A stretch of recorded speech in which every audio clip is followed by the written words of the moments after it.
must stop.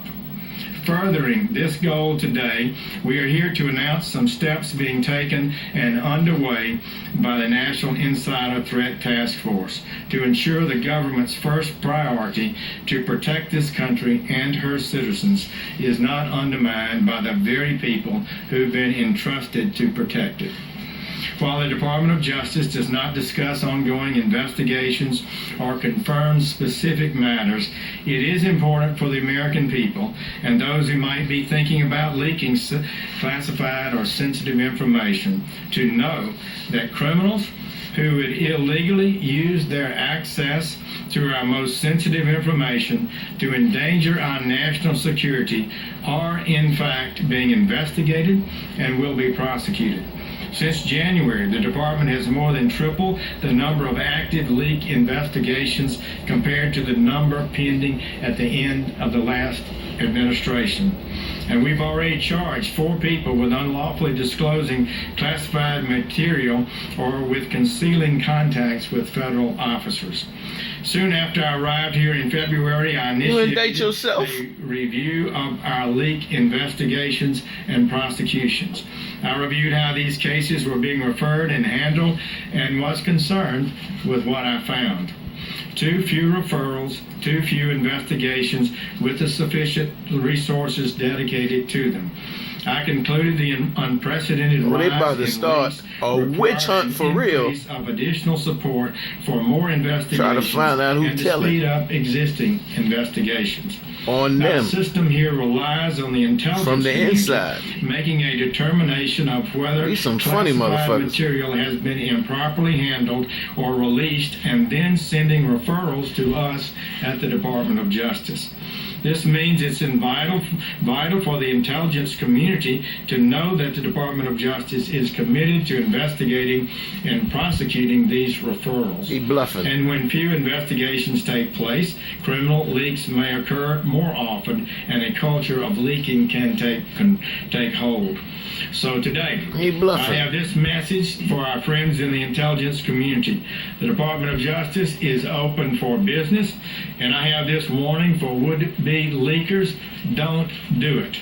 For the past several months, we've already made changes and are seriously ramping up our efforts. First, I directed my fine deputy, Attorney General Rod Rosenstein, whose district in Maryland encompasses NSA headquarters and who has personally led investigations of this kind, and the investigator, FBI Director Christopher Wray, to oversee all classified leak investigations, actively monitor the progress of each and every case. Secondly, I directed the National Security Division of the Department of Justice and our U.S. attorneys to prioritize cases involving unauthorized disclosures. Are you going to investigate Trump? He leaked a whole lot. Appropriate criminal charges against those who would abuse the public trust. Third, as I have said, we tripled the number of active leak investigations. In response, the FBI has increased resources devoted to leak cases and created a new counterintelligence unit to manage these cases. Simultaneously, this department Trump is did say he loved reviewing WikiLeaks, policies right? that impact leak investigations. Well, now he got Trumpy leaks. I've listened to our career investigators, FBI agents, and others, and our prosecutors about how to most successfully investigate and prosecute these matters. At their suggestion, one of the things we are doing is reviewing policies affecting media subpoenas. We respect the important role that the press plays and will give them respect, but it is not unlimited. They cannot place lives at risk with impunity. He just said he's coming after the press. Role with protecting our national security and the lives of those who serve in the intelligence community, the armed forces, and all law-abiding Americans. He's just threatening the media. Here's what I want to tell every American today. This nation must end this culture of leaks. We will investigate and seek to bring criminals to justice. We will not allow rogue anonymous sources with security clearances to sell out our country. These cases to investigate and prosecute are never easy, but cases will be made and leakers will be held accountable. All of us in government and in every agency in Congress must do better. The first requirement is personal discipline. Education and repetition within our departments and agencies will make a difference. Prevention is what is required. An investigation of a leak is too late, really. The damage is done. Thank you all. And they're looking like clowns to the world. Intelligence, Dan Coates.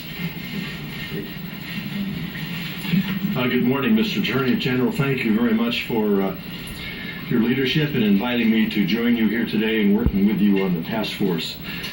You and I have served together in the United States Senate. We serve together now in the Trump administration. And today we stand together to address an issue which both of us strongly believe needs to be addressed. Make America great again. Respective agencies. Over the past few months, old white men looking foolish as fuck. Dedicated men and women of the intelligence community. I have seen firsthand the work that they do tirelessly and without fanfare. Now they gonna blow smoke up everybody's ass about some fucking leaks. I stand here today as their leader to express our grave concern that unauthorized disclosures of classified material and damaging our mission. Motherfucker, we got a right to know the safety and security of the American public. In the last several years, the U.S. intelligence, especially when y'all doing stupid shit, the worst compromises of classified information in our nation's history. Those disclosures have been disseminated to both the media and to our foreign adversaries. Let me be absolutely clear. Trump told the Russians secrets. Motherfucker, are you investigating him? They endanger the men and women of the intelligence community, the armed services, and those who serve overseas. They give our adversaries knowledge of our activities. That's exactly what Trump did. Our ability to share information with our allies. There is also a real cost in dollars to compensate for blown programs. And most importantly, as I have previously noted, these unauthorized disclosures endanger the safety and security of Americans across the country. This sounds like they investigating Donald Trump. Out, however, that these national security breaches do not just originate in the intelligence community. They come from a wide range of sources within the government, the executive branch, and Congress. Sound like they investigating Trump, who has access to classified material, has legitimate concerns. There are multiple ways for them to put forward a complaint. The IC offers avenues for whistleblowers and protections for those individuals to report concerns without fear of reprisal. And there are other legal options available outside of those channels, including notifying the congressional intelligence committees or even their own congressional representative or senator in Congress. Having said this, it is important to stress that any disclosure of unauthorized channels, any disclosure outside of authorized channels is a criminal offense. And we will simply not tolerate the illegal release of classified information. The National Counterintelligence and Security Center, which is part of my office, he scolded motherfuckers. is currently carrying out a review of the he hit his finger on the podium, guiding IC agencies' processes for investigating and reporting cases of unauthorized disclosures. In addition, the NCSC is studying security clearance procedures to look for any inconsistencies in the processes for issuing security clearances to all IC employees, including government officials. Did you check Jared Kushner's security clearance, motherfucker? If inconsistencies are found, NCSC will make recommendations to strengthen the security clearance process. And this can be discussed and will be discussed after we finish our But remarks. you can't reconcile that shit with Jared Kushner. Ensure the federal workforce is clear of the importance of respecting classifications and is fully aware of whistleblower options. And we will work with our counterparts in the executive branch and the Congress to address this issue. Let me conclude by saying that we are prepared to take all necessary steps to, one, identify individuals who will illegally expose and disclose. Well, they are threatening motherfuckers to keep their fucking mouth shut. Information about their deeds to the FBI for full investigation. We will work closely with the Department of Justice to support prosecution of any person who makes an unauthorized disclosure of classified material. Fourth and finally, as the Director of National Intelligence, I am also empowered to take administrative action within the IC to deal with individuals who break the law. And let me be clear, I will not hesitate to exercise those authorities. Anyone who engages in these criminal acts He is threatening betraying the motherfuckers. intelligence community and the American people. We feel Just the called you a pain of traitor. those betrayals intensely, and I can assure you that I will do everything in my power as the Director of National Intelligence to hold these individuals accountable. For those out there who may be listening or watching Woo-wee. these announcements, This is a tap or dance who for will Donald learn Trump. about what has been said here this morning, understand this. If you improperly disclose classified information, we will find you. We will investigate you. We will prosecute you to the fullest extent of the law, and you will not be happy with the result.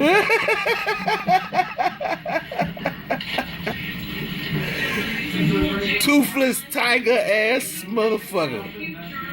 Just threatened everybody and walked off. Intelligence and justice folks who are out there with a message seems very much designed from Jeff Sessions' perspective to satisfy the president's tweets and comments about him, that why doesn't the attorney general, who has been under threat of being fired it seems, step down, come down and crack down on leaks. Let's bring in our guest to break this down. Ari Melver, MSNBC chief legal correspondent and host of The Beat with Ari Melver, and Jennifer Rogers, a former assistant U.S. attorney, and Ron Hosco, a former assistant director at the FBI.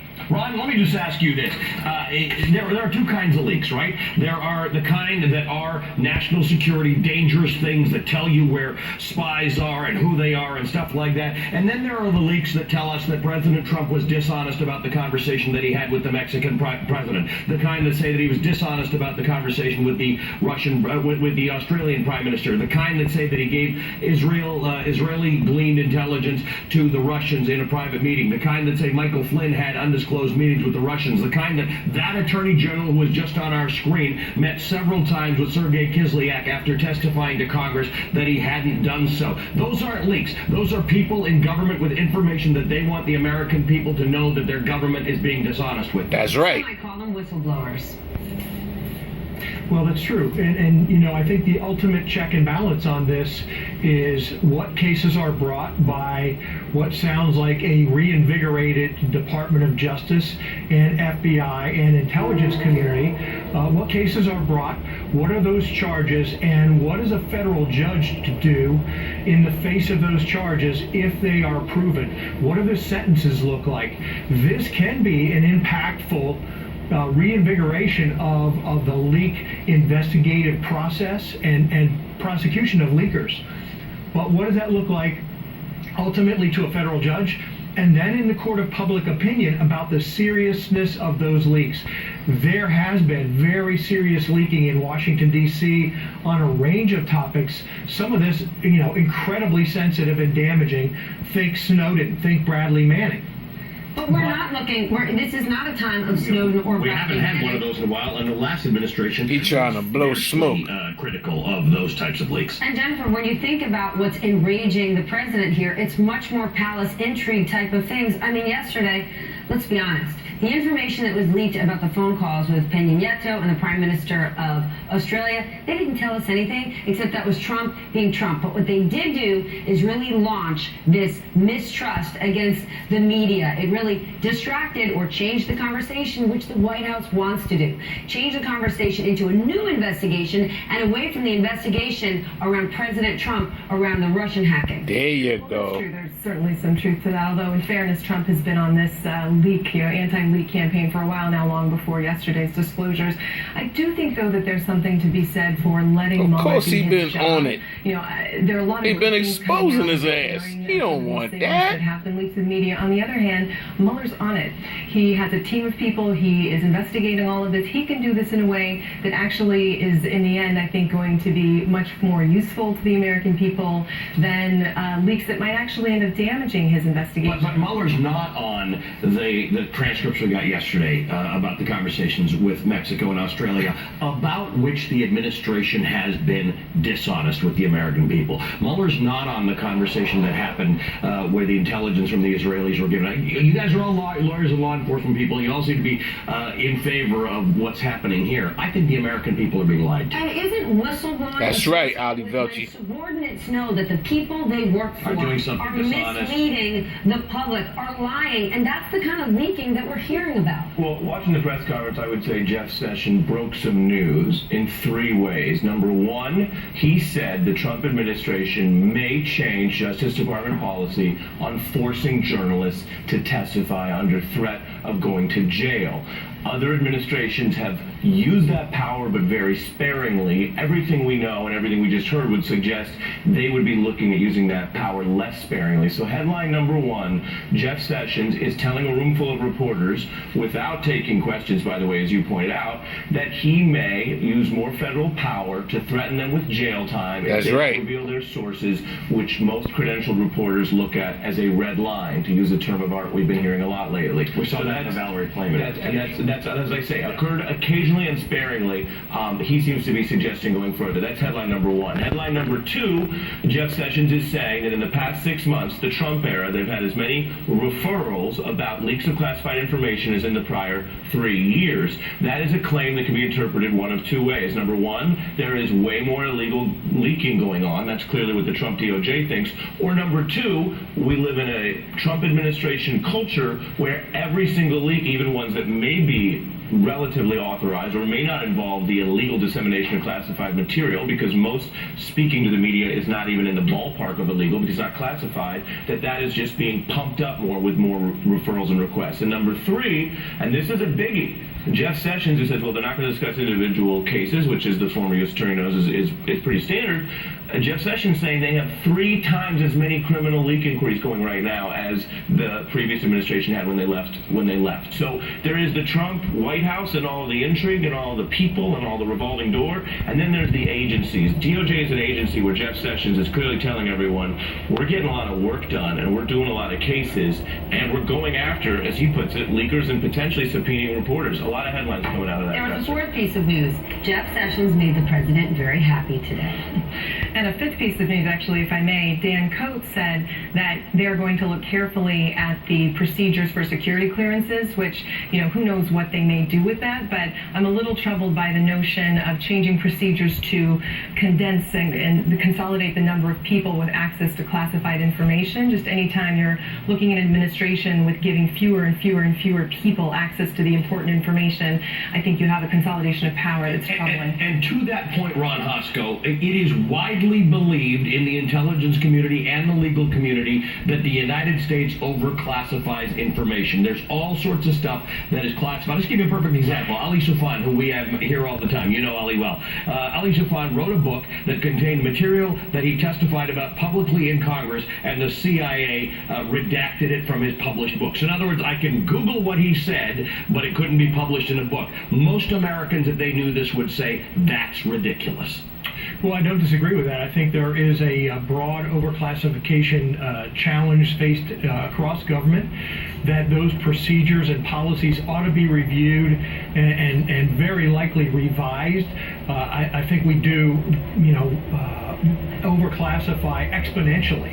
And so it is trying to find the right balance. It is trying to strike the balance between what the public ought to know, managing more closely that very sensitive information that is trafficked in government, that is held by government, managing that information that needs to be really closely guarded, and the number of people who have access to it, and the machinery by which they get access to it and can share it and can view it, so that internal infrastructures can manage and defend against the real threat very sensitive information leaking out.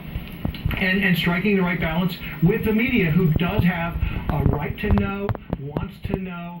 Listen, D.C. is a simmering cauldron of this information where people in journalism, people in the media want to get close to people in government and get that access to the very sensitive, and they do it by building relationships. So how do we do that in the right way? In the right way. I think that's the message that we take away from this. Ron Hosko, thanks for being with us. Jennifer Rogers, former